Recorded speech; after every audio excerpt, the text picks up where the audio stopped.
Everyone, welcome back to the next video. In this video I will show you how you can animate and overlay canvas on a video in native Android application with Kotlin and Media3 effect. So let's get started. First things first, I'm using XML layout, but if you want, you can use Jetpack Compose as well. The reason I'm not using Jetpack Compose because the XO player view and the overlay effect will be like you can't really do that in Jetpack Compose. It could be possible, but it would be unnecessary complicated because with XML layout it's pretty much extremely easy to achieve this. So first let me show you guys the output. Now there will be two outputs which I will show you. In the first output I will just animate the overlay temporarily on a video, and in the second output we will be applying the overlay permanently and saving the video to external storage as well. So here, as you can see, I have this pick video button. I'll just click on pick video. Here I have one video, so I'll just select that and it immediately applies the overlay. So here you can see the image which is animating, that is the overlay which I am applying, but you can animate some text or whatever you feel like is right for you. But this video is not saved to external storage. I'll show you that how you can do later on as well at the end of this video. So first what I have done is that I have just so first you need to go to res drawable, and inside that I have taken this image, but you can take whatever image you feel like.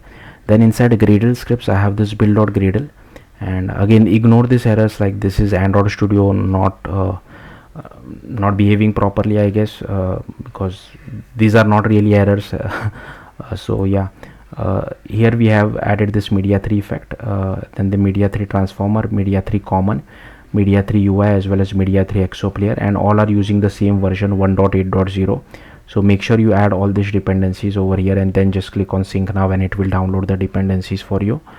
Then if you go to layout activity underscore main, here you can see I have just taken one button for picking a video and one player view for playing the video. So the player view has a lot of options, so yeah, you can just pause the video and just copy all these options.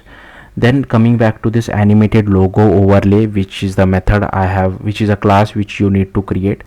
So firstly you can just copy all these imports which are there. Now even I have copy pasted this code from the Android documentation, so even I am not an expert on this, I'll try to explain as much as I can. So it is extending from drawable overlay. Here we are getting hold of our drawable, so my drawable name was banner, right? So in case if your image name is different, make sure you change it over here. Then here we use this animated overlay settings. We initialize first, so we set the bounds, we set the value animator as well, and here we make use of the keyframes as well. So for each keyframe where we want the position of our overlay, and here is our property values holder where we pass our keyframes. Then we use value animator dot or of property values holder, and we set the evaluator repeat mode, repeat count, and duration, and here we initialize our overlay settings. Then we just override the get drawable where we return the logo, or get overlay settings where we just set the current presentation time, and here inside release we just do stop animation, and here I have created a separate animated overlay settings class which extends from overlay settings. Okay, so here we have this handler, started is false. Here we set the current presentation time in US, get a rotation degrees, get background frame anchor. Then here we call stop animation, and then here we call maybe start animator as well. And here we have this pair evaluator as well. Again I have copy pasted it from the documentation, even I am not really sure what's happening over here. So yeah, that's all there is to it. Again I'll simply scroll through this, feel free to pause the video and just copy all this code. Okay, so once this is done, you need to go to main activity, and inside main activity these are all the imports. So again feel free to pause the video. There's nothing really to explain about the imports. Now here even though we are not using any unstable Gradle libraries inside our Gradle file, still we have to add this unstable API annotation, because this overlay thing is still unstable even though the library is stable. So this is one of the quirks of Android development. Now you can ignore this transformer.listener. This will be helpful when I will be showing you the second output. So for the first output which I have already shown you, this is not really important.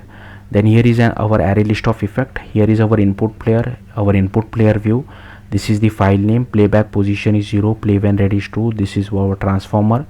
this is the file path. Again, these things are used for the second output, so handler as well as progress holder and our video URL. Now here I have one method which will be called on our button click. So here we are just filtering by videos, right?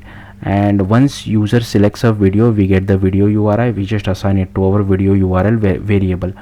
Then here we just call init input player. For the second output, we'll have to comment out this and we'll have to uncomment this, but I'll come back to that later on. Then inside onCreate, we just initialize our input player. Here we have this immutable list.builder where we pass texture overlay, and here we just create an object of animated logo overlay and pass the context, and then we do overlay effect, passing the overlays builder.build method to our effects array. Then on the button click, we just call this launch new video picker. Then here we initialize our input player. So we initialize our input player, play when ready is true, and here is our player as well. Again, we'll come back to this for the second output. So for now, you can just create a media item, set the media item, set the video effects, and here we just seek to playback position, play when ready is true, and here we prepare our player.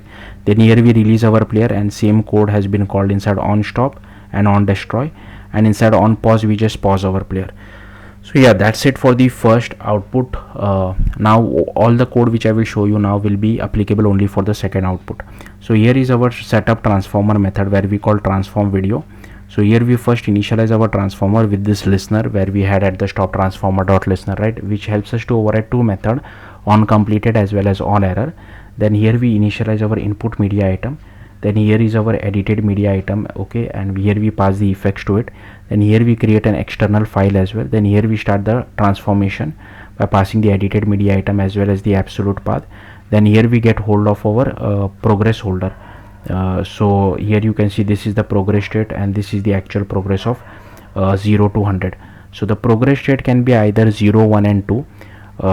So it's not always guaranteed that the progress holder or progress will always reach till 100. It could stop at 80 or 90, but with the progress state will always become 0 once the video has finished processing. So in case if you are displaying a progress bar to the user, because depending on how big a video you select or the user select, it will take time to apply the overlay permanently. So with the help of progress state, in case if you are displaying a progress bar, you can hide it as well. And here I have added 500 milliseconds delay. Then here we create an external file as well. Let's just scroll down, and this is for saving the file to external storage. Again, I'll simply scroll through this. Feel free to pause the video and copy it. Then inside on completed, we initialize our input player. So if you want to hide the progress bar over here as well, you can do that. And here we save the file to external storage, and inside on error we just display the error message to the user. Okay, so yeah, that's it. Now let's see the output for this. Just give me a second. Okay, so firstly you need to uncomment this and comment this one out, and over here you need to uncomment this and comment this one out. Okay, now you can just run your application. So let's just wait.